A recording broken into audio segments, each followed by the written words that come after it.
Greetings, my dear friends. This is Dreamweaver Mystics, as always. Before I begin, I want to say something very important. Everything you are about to hear is only my thoughts and guesses. I do not claim that the number 666 is not connected to evil. I do not claim that it is harmless. I am simply looking at the shadows this number has cast for millennia and trying to understand whether something greater hides behind the fear. And you, as always, decide whether to agree or to doubt along with me. Today I want to talk about a number that frightens people more than the number 13. A number associated with the devil, with the apocalypse, with the end of the world. I am talking about 666. 666. 3 sixes. The number of the beast. The number mentioned in the book of Revelation, the last book of the New Testament. Here is wisdom. Let him that hath understanding count the number of the beast, for it is the number of a man, and his number is 666. These lines, written nearly 2,000 years ago, have spawned countless interpretations, fears, conspiracy theories, and even psychological distress. People fear this number. They avoid it. They panic when they see it on a passport number, on a receipt, on a digital display. In some cultures, they skip the 666th floor in elevators, though elevators with that many floors, of course, do not exist. In some countries, people avoid phone numbers and license plates containing 666. There are even people who refuse profitable deals if the amount includes 666. The fear is so strong that it has a name. Hexacosio hexaconta hexaphobia. Try pronouncing that. Even the name of this fear sounds like an incantation. But what if we have misunderstood? What if this number is not a curse, but a key? What if behind it hides not the devil, but something far more complex and multifaceted? What if the fear of 666 is the result of centuries of interpretation that may have been mistaken? Let us find out. Let us start with the most obvious. With the historical context, which is often overlooked by those who see only satanic symbolism in 666. John wrote Revelation while in exile on the island of Patmos, during a period when the Roman Empire was brutally persecuting Christians. This was a dangerous text. It could not be written openly.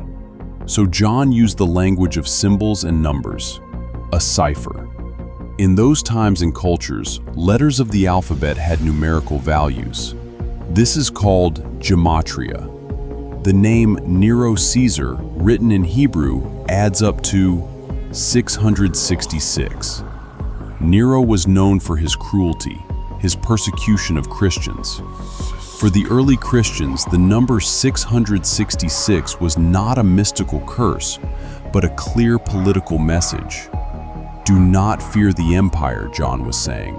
It has a number, and that number is 666. But the empire will fall. God is stronger. There is another version. In some early manuscripts of Revelation, the number given is not 666, but 616. This number also points to Nero, but in a different transcription. This suggests that the early Christians did not have a single sacred number. They used a numerical cipher that was understandable only to them. And when the Roman Empire fell, the cipher lost its meaning. The number remained, and the fear remained. Because fear does not need logic. But if this is merely a cipher for a long-dead emperor, why has the fear of the number not disappeared along with the Roman Empire? Why does it persist to this day, 2,000 years later? Why do modern people who have never heard of Nero flinch at the sight of 666? Because the fear stuck. Because the number became a symbol of evil, a symbol of what we cannot control, a symbol of what lies beyond our understanding. And the less we understand, the more we fear. The fear of 666 has become part of collective memory. It is passed down from generation to generation, not through genes, but through culture, through horror films, books, conversations. We fear not because we know, but because we do not know.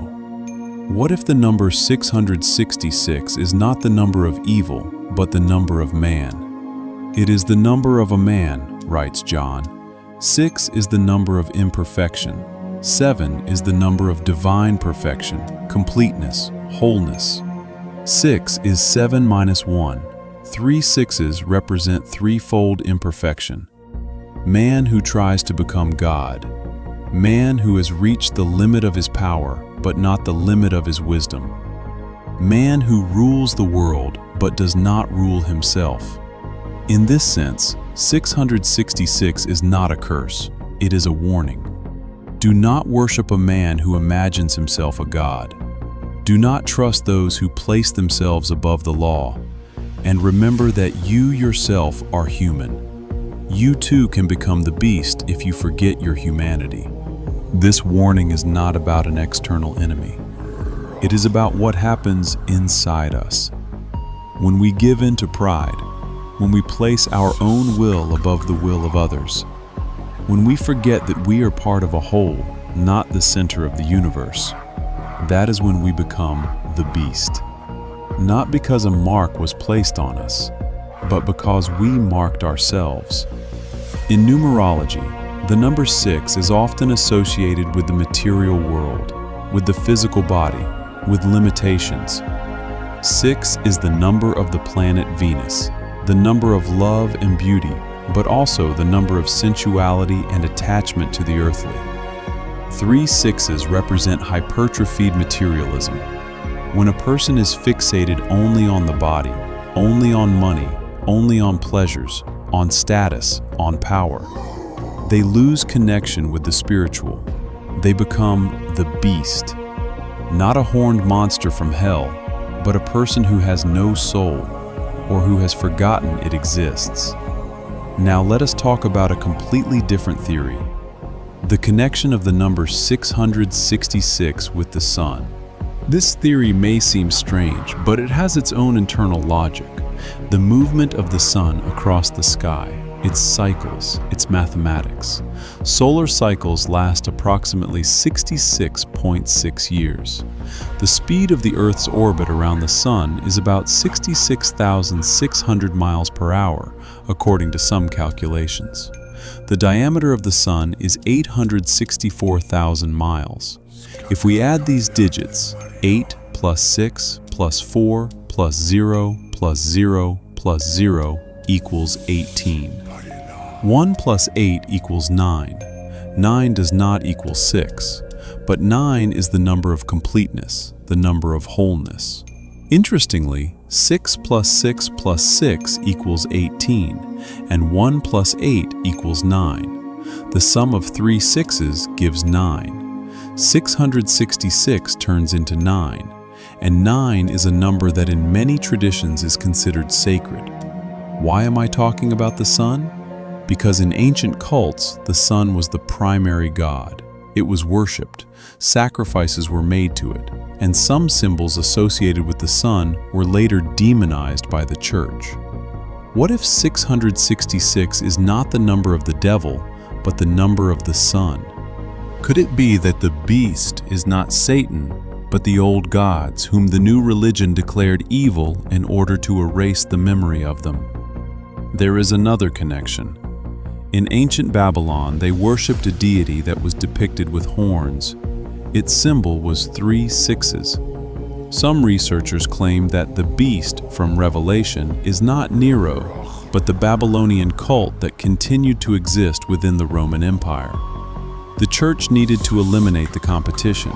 and it used the number 666 as a brand for the wrong gods. I am not saying this is true. I am just collecting pieces of the mosaic. Now let us talk about something else, about a theory I once heard that lodged itself in my mind. It concerns not mysticism, but perception. The human ear and eye have a limited range. We do not hear all frequencies. We do not see all colors. There is a theory that the range of human perception is from 33 to 666. I do not remember the exact numbers. Perhaps it is 33 to 333, or 333 to 666. But the point is that everything below or above this range is inaccessible to our understanding. 333 hertz? 666 hertz? I am not sure. But the idea is fascinating. What if these numbers are not random? 33, 333, 666. 3. The number of the Trinity, the number of harmony. But 666 gives 6 plus 6 plus 6 equals 18. 1 plus 8 equals 9. 9 is the number of completion. And 33 gives 3 plus 3 equals 6. 3 and 6.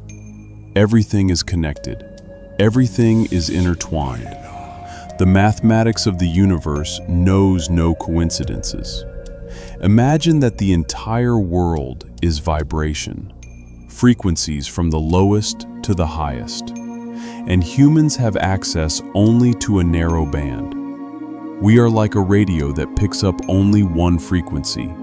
Everything else is silence, or noise, or what we call paranormal because we cannot measure it. But that does not mean it does not exist. It means our instruments are too crude.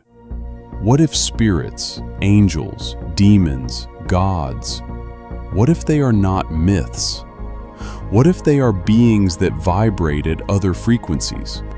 We do not see them, do not hear them, because our range is too narrow. And when sometimes something breaks through, we call it a miracle or a nightmare. But it is neither miracle nor nightmare. It is simply another level of reality, a level beyond our ordinary senses. What if the number 666 is not a magical mark? It is a frequency. The frequency at which what we fear vibrates, or what we do not understand. And when something or someone vibrates at that frequency, we feel discomfort, fear, disgust. Our body reacts to a resonance it cannot explain, like a sound we cannot hear, but that gives us a headache and anxiety. Perhaps the beast is not a being. It is a vibration. It is a state of consciousness. When a person descends to the lowest frequencies, envy, hatred, greed, fear, they begin to vibrate at 666, and then they become the beast. Not because a mark is on them, but because they themselves chose that frequency. They tuned their receiver to that wave, and now they hear only what is broadcast on that frequency. And what is broadcast there is fear, aggression, hopelessness. There is logic in this. If 6 is the number of imperfection, then 666 is maximum imperfection. It is complete disconnection from higher frequencies. It is immersion in the lowest level of consciousness. The beast is not someone. It is a state, and any person can fall into it. If they feed their lower instincts, if they sow fear and hatred, if they kill their own soul, if they focus only on the material, forgetting the spiritual, if they seek power for the sake of power, if they cause pain to others without thinking about the consequences. But are there frequencies above 666? Of course. Higher frequencies are associated with love, compassion, creativity, peace. They are called the frequencies of paradise. 777, 888, 999. 7 is the number of perfection. 8 is the number of infinity. 9 is the number of completion. 777 is the frequency of angels. 888 is the frequency of Christ. 999 is the frequency of God, but these are also rarely attained, because it requires tuning oneself, purifying one's thoughts, forgiving grievances, releasing fears. This is difficult, much more difficult than sinking into 666. Evil is the path downward. It requires no effort. Good is the path upward. It requires work on oneself. In this sense, 666 is not a punishment. It is a choice. Every day, every hour, every minute, we choose which frequency to vibrate at. We choose whether to listen to the voice of fear or the voice of love. We choose whether to give in to anger or maintain calm. We choose whether to offend or support. Each choice changes our frequency, and if we constantly choose the lower, we remain at 666, or sink even lower. In the Bible it is written, "Let him that hath understanding count the number of the beast." Perhaps this is not a call to fear. Perhaps it is a call to understand. To understand that evil is not an external enemy. Evil is what is inside us. To understand that the number is not a curse, but a measurement. To understand that we ourselves choose our frequency, and that our choice determines what we become, human or beast. I do not know where the number 666 came from. I do not know why it became a symbol of evil. I do not know if those who encoded Nero's name in it were right. I do not know if the frequency theory works. I am simply sharing what I have found, what made me think, what keeps me awake at night. Throughout history, there have been many cases where the number 666 appeared in unexpected places. Military operations, code names, dates of events. Some see this as an omen. Others see it as mere coincidence. I do not know what it is. But I know that there are no coincidences. There is synchronicity. There are meaningful coincidences. There is the language of the universe, which we do not always understand. In my own life, the number 666 has appeared several times. I did not pay attention. But perhaps I should have? Perhaps they were warnings? Or tests? Or simply reminders that the world cannot be reduced to black and white. The next time you see 666, do not turn away in horror. Look at it. Think about it. Perhaps it is a reminder of your humanity, of your ability to choose, of the fact that you are not the beast, not yet. Perhaps it is an invitation to think about what frequency you are vibrating at today. Perhaps it is a sign that it is time to change something. We live in a world where behind every fear lies something we do not fully understand. And perhaps our task is not to be afraid, but to try to understand. Behind every number is a mystery. Behind every mystery is a key. Behind every key is a door. And remember, 666 is not a sentence. It is a challenge to yourself. Can you remain human when everything around you is pushing you down? Can you keep your light when the darkness advances? Can you choose love when fear screams louder? That is the main question, and the answer lies within you. And that is all for today. This was Dreamweaver Mystics. Do not forget to subscribe to the channel if you have not already, and hit the notification bell so you do not miss new videos. And write in the comments, what is the number 666 to you? Fear? Joke? Mystery? Or just a number? Have you encountered it in your life? What did you feel? I read everything. Until next time, and remember, light and darkness, good and evil, 6 and 9, they are all parts of one reality. Choose what you touch.